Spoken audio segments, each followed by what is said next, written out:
What's up, everyone? Kurt Weidner here with episode 5 of Ask the Animal.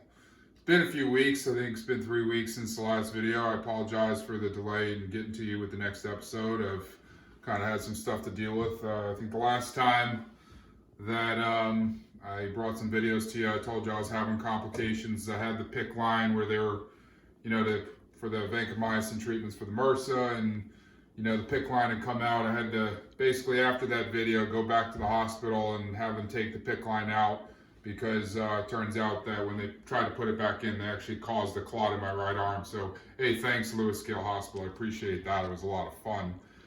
So anyway, yeah, I'm on blood thinners now to deal with the clot that they caused. Haven't tried not to let it really interrupt much. Back to training. Did have to take a few days off, but whatever, we're back at it. So, not keeping me down. Anyway, so I had a few questions. Start off. So Alex Sutton had asked me to do a review of greyhounds. No. Alex Sutton had asked if I could do a review of kind of my nutrition and my supplementation. So what we'll do, we'll start with supplements. So it's kind of what I'm currently using and what I use more or less on a regular basis. So let's look at some of the essentials to start.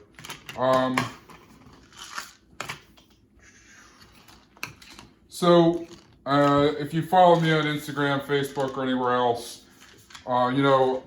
joint supplement is definitely one of the foundational supplements. And even though I'm biased because I'm sponsored by Core Nutritionals, Core Flex is hands down the best, most comprehensive joint supplement that you can get. That is part of my repertoire. I never take it out. Okay, so that's one I'd highly recommend. A nice complement to that is not only an anti-inflammatory joint supplement, but total health supplement would be Core Omega. And then I also like to take additional Cissus with it. Now realize that Core Flex has Cissus. I do take additional Cissus. Okay. Another thing, the Core Flex has turmeric in it, but because of the overwhelming array of health benefits associated with, I don't know if it's really supposed to be pronounced turmeric or turmeric, whatever, but I do actually take an additional turmeric supplement. So there's that. Okay. That's just something I get off of Amazon. Some other general health supplements, CoQ10, which I'm a big fan of, and then something that pretty much everybody should supplement with, if they're, deficient, especially during the winter months when you don't get a lot of sun, is vitamin D3, important for a lot of reasons, immune system, testosterone support, but vitamin D3. Now, kind of going into some of my next grouping of supplements, Core Alpha is something, it's a testosterone support supplement that I take, but this is something I cycle on and off. So when I'm taking Core Alpha, I don't supplement with additional vitamin D3 because this has D3 in it. When I'm not taking Alpha, I need to take the D3. Okay, so be aware of what the supplements you have, you're taking have in them. Another joint supplement additive is Celadrin. Again, I get this off of Amazon. That's just a nice additional part of my joint health stack. So those are kind of some of the foundational stuff. I'm going to keep all the pre-workout supplements separate. I'll talk about that here in a minute. So now what I'm going to talk about is some of the stuff that I cycle on and off. And actually, Bollock's another great core supplement that I'm a huge fan of. One of my favorite products that Core makes. I actually haven't cycled off this. But it has laxagenin and it also has pico too. So basically you have a 2-ingredient formula. What it's going to do is 2 things. Number one, it's going to help with increasing net protein synthesis, help you build more muscle, and then also anaerobic output, power output. So definitely an awesome supplement that I'd encourage you to check out. Do your own research. I mean, look at the ingredients, what they do, but one of my favorites. So then there's some supplements that I cycle. Now, actually forgot one here. It's up in the cabinet somewhere. So there's the Alpha Hard 5AT stack that I take and this is kind of what I call a hormone support stack. I will do 8 weeks on, 4 weeks off. In addition to this, I always throw in Liberty balls as well. Okay, so, and this is something where if you wanted to, it's really a matter of personal preference. You could, in your times where you're cycling off this, you could throw in the Liberty balls. I actually do it at the same time, and then 4 weeks off it altogether. The other ones that I cycle on and off, core load is a glucose disposal agent, better termed a glucose utilization agent. It's basically going to enable you to utilize the carbohydrates you take. It's going to increase the propensity of glycogen uptake in your muscles, actually decrease propensity for fat storage. This is one of the most effective supplements.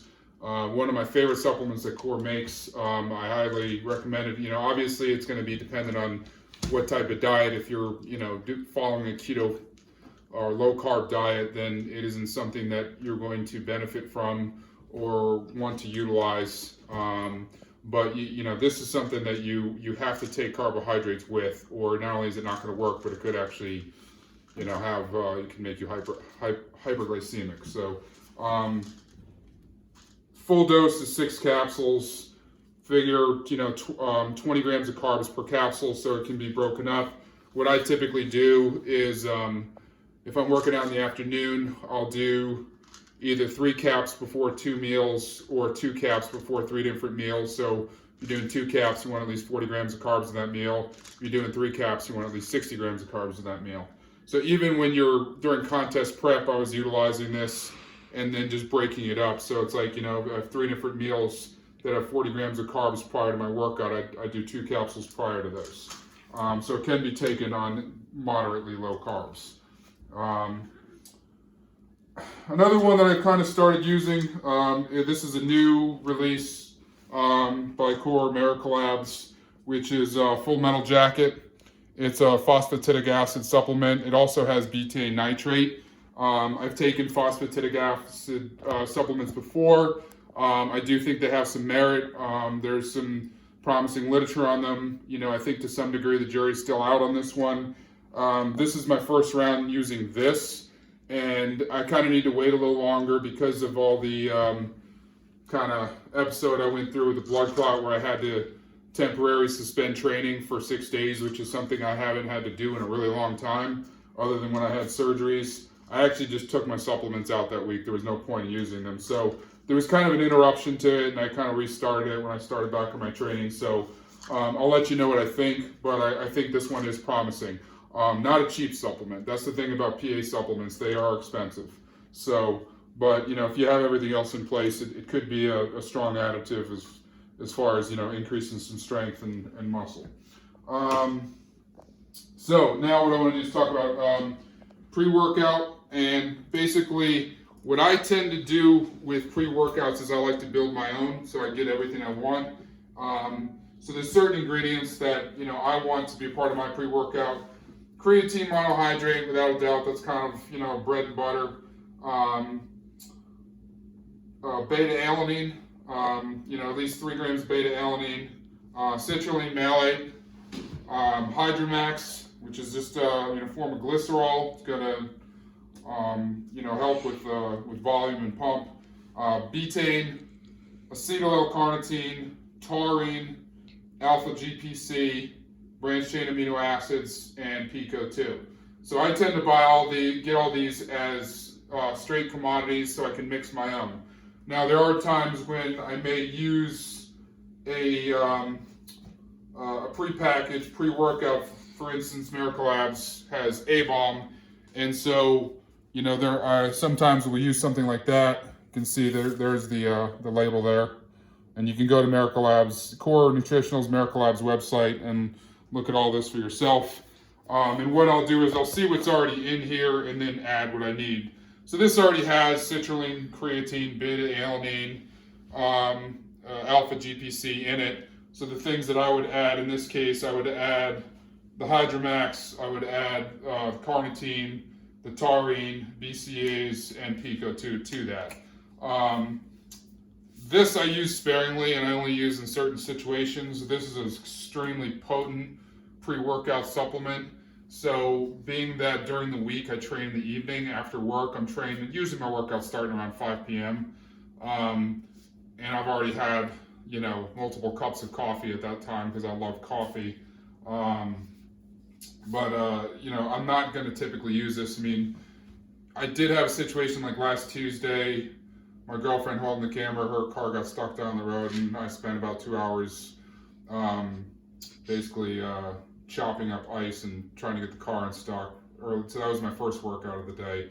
So then by 3, 4 in the afternoon, I was like, damn, I'm tired of shit, and I had to do a light workout that day. So I pulled for the A-bomb, which kind of bailed me out. It was like kind of break glass in case of emergency. But yeah, this is something that you don't take unless you really need to pick me up. I'll use it Saturday mornings too sometimes, you know, if I'm feeling a little tired, and also I have plenty of the rest of the day to let the stimulants wear off. But you know, like most days, I pretty much build my own pre-workout. So anyway, so other supplements that I use other than that, I have for a while been putting collagen in my coffee. I put a scoop twice a day, so I'm basically getting 22 grams of protein from collagen. I know it's supposed to help with your joints. I'll be honest, my right knee's been giving me issues, and I don't notice a damn bit of difference from taking collagen. It hasn't, you know, I'm not necessarily going to stop taking it. It's a good source of protein, but and you know, maybe you bikini girls, it makes your hair look better, and you know, makes your nails nicer. I don't know. I don't care. You know, I just want my joints to feel good so I can move a lot of freaking weight. And it hasn't really been helping that. My hair is growing annoyingly fast, which is just a pain in the ass because now I have to shave all the freaking time.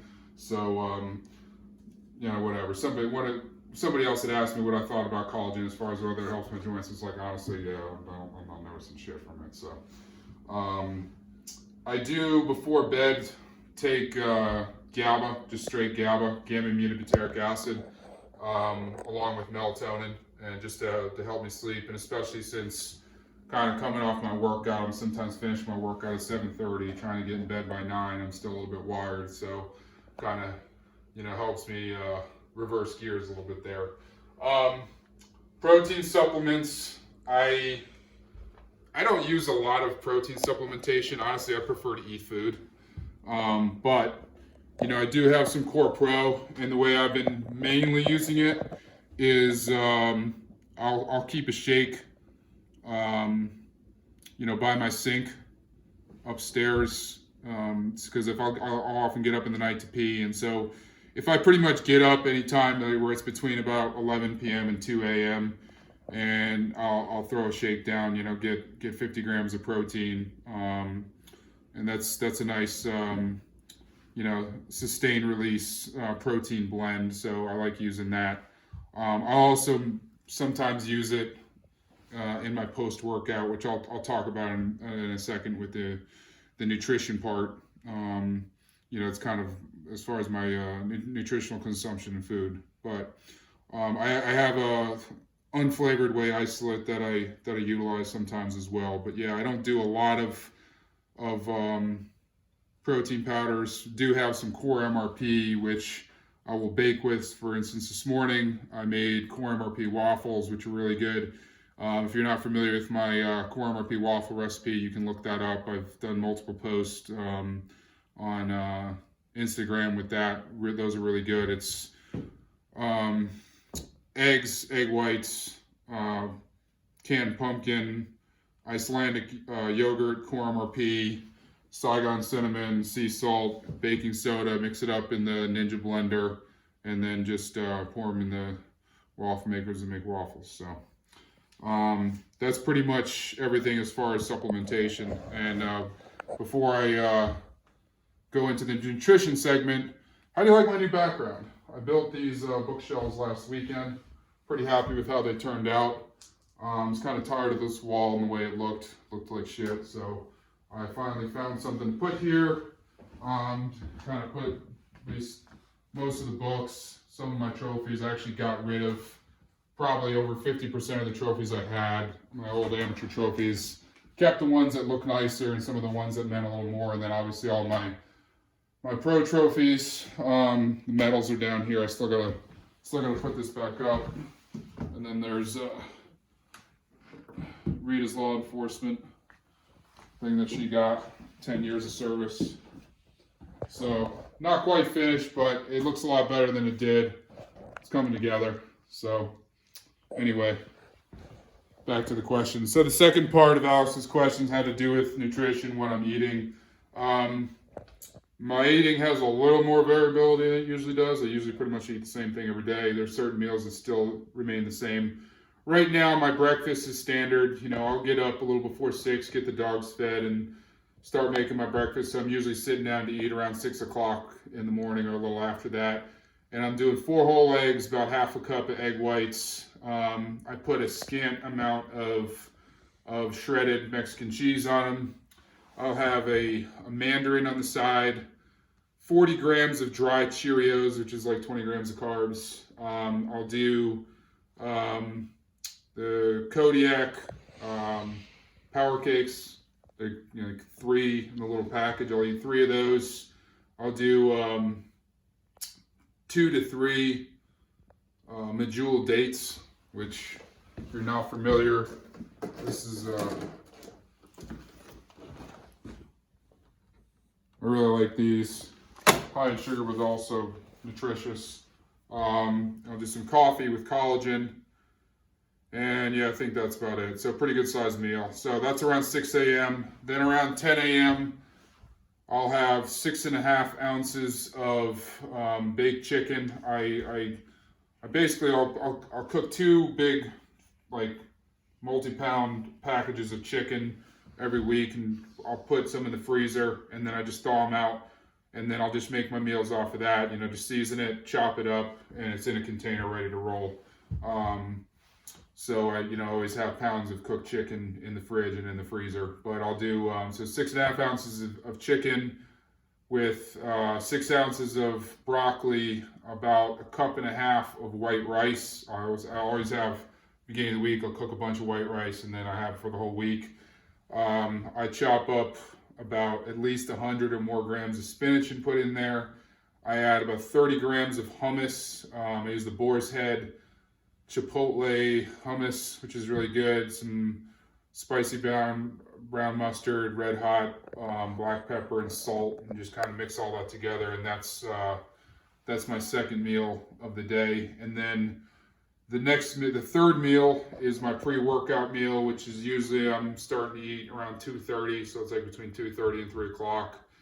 And that's, for the most part, that's traditionally been like 7 ounces of lean beef, like 96% lean ground beef.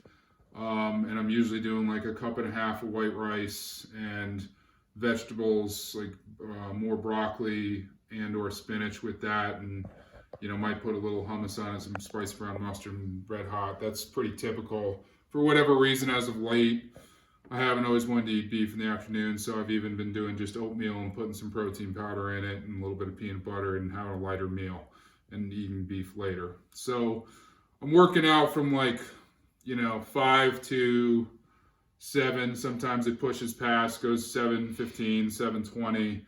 And depending when I finished, I may come in and have like a protein shake. So it could be, often is a combination of like the Core Pro with some whey isolate, and I'll put like a packet of hot chocolate mix and some leucine in there. Sometimes if I'm finishing real late, like the other night I finished at 7:30, and I don't even bother with the shake. I just go right to a meal because I don't have enough time from when I finish my workout till I go to bed to actually get a shake and a meal.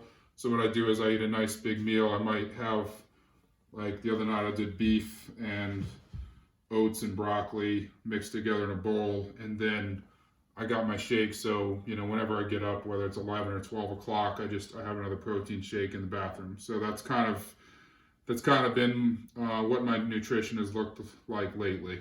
First 2 meals are always the same. There's a little bit of variance in the other ones, but for the most, it's the same things. So hope that kind of answers your question, gives you some guidance. Let me know if you have any further questions. So the last question,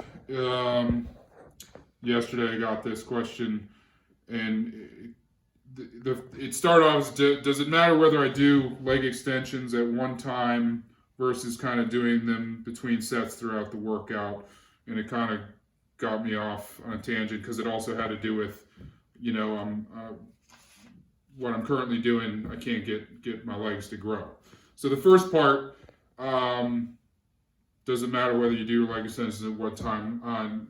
No, and I actually prefer to take my auxiliary stuff and scatter it through my workout. So especially on legs, because I'm usually trying to accomplish a lot in one workout, I work in a circle. So I've done as many as 5 and 6 things at one time, where it's like I might do a set of squats, then go do a set of reverse hypers, then go do a set of leg curls and a set of leg extensions and a set of calves.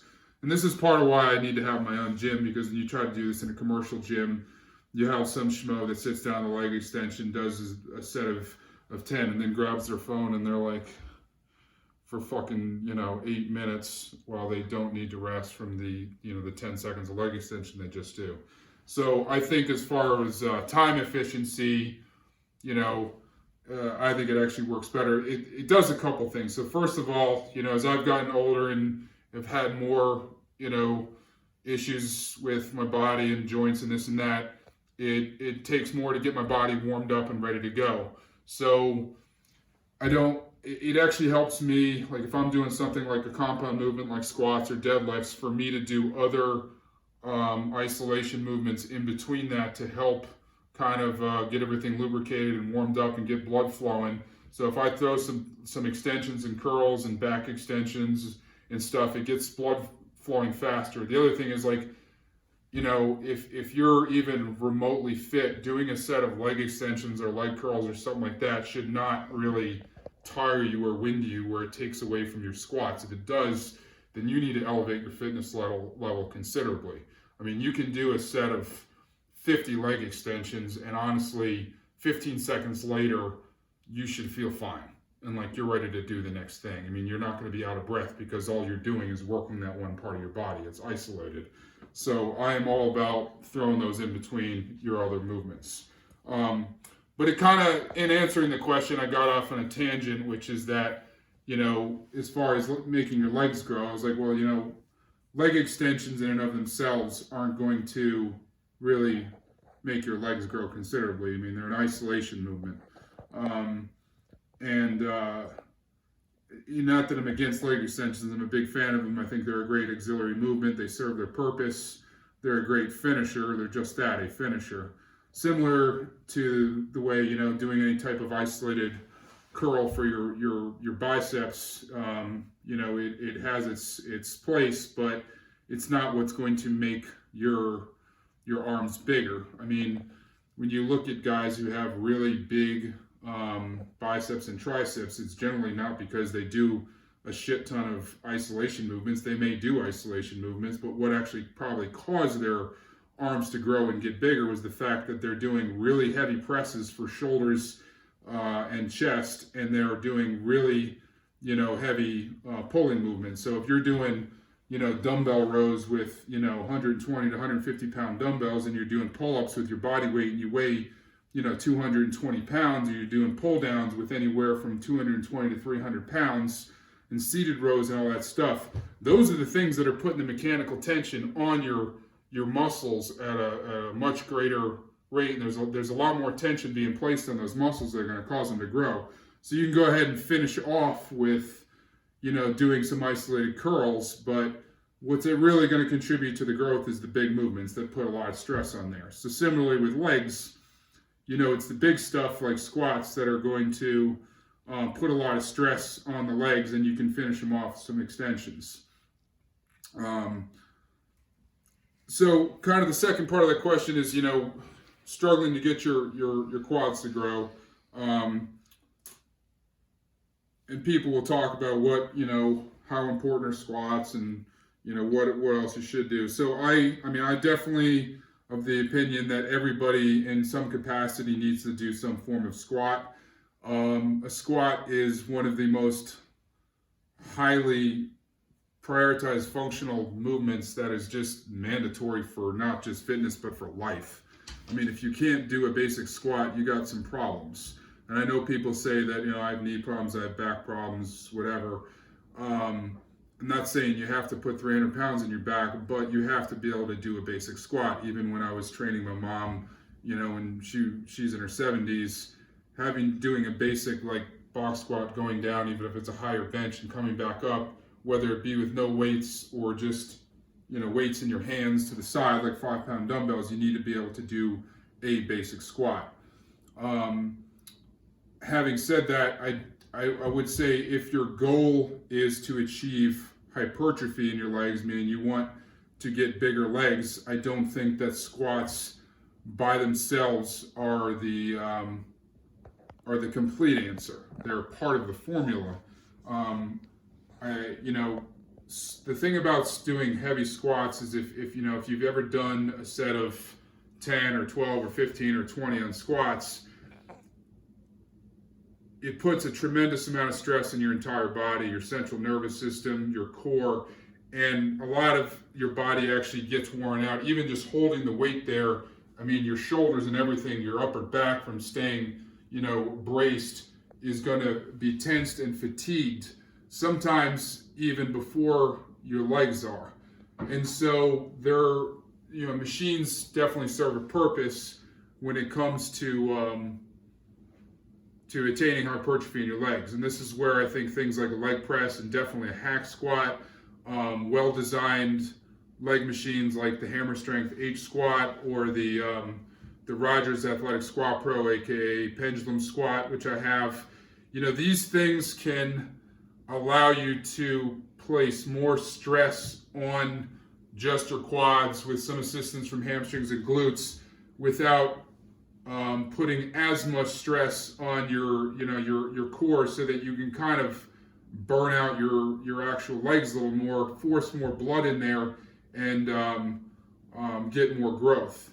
So they are not a complete substitute for squats. However, I think that they can serve their purpose depending on what your goals are. If your goal is to get bigger legs, then doing high reps with machines, either on certain days or in addition to squats is definitely something that's beneficial and something that I would recommend.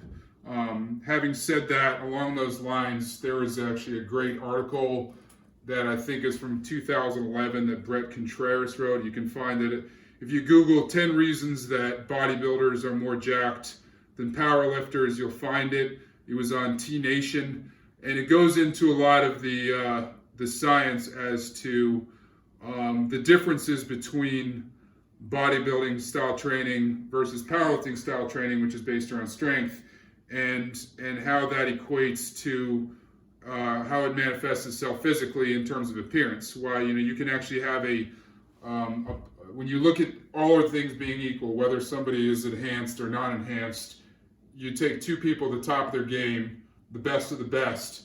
A bodybuilder is going to be bigger than the power lifter, and why that is when you take into consideration how they train. And a lot of it has to do with what they call chasing the pump. But I think that's one of the better articles that I've read. You should put the link in the on description. that subject, and I'll put the link in the video for that article. So, but anyway, hopefully that answers your question. I know it was pretty long-winded. Anyway, that's all we got for today. Hopefully that helps. And if anybody has any questions that they want addressed, shoot me a message. If you enjoy the content here, don't forget to like and subscribe and share with your friends. So have a great Sunday, everybody, and until next time, out.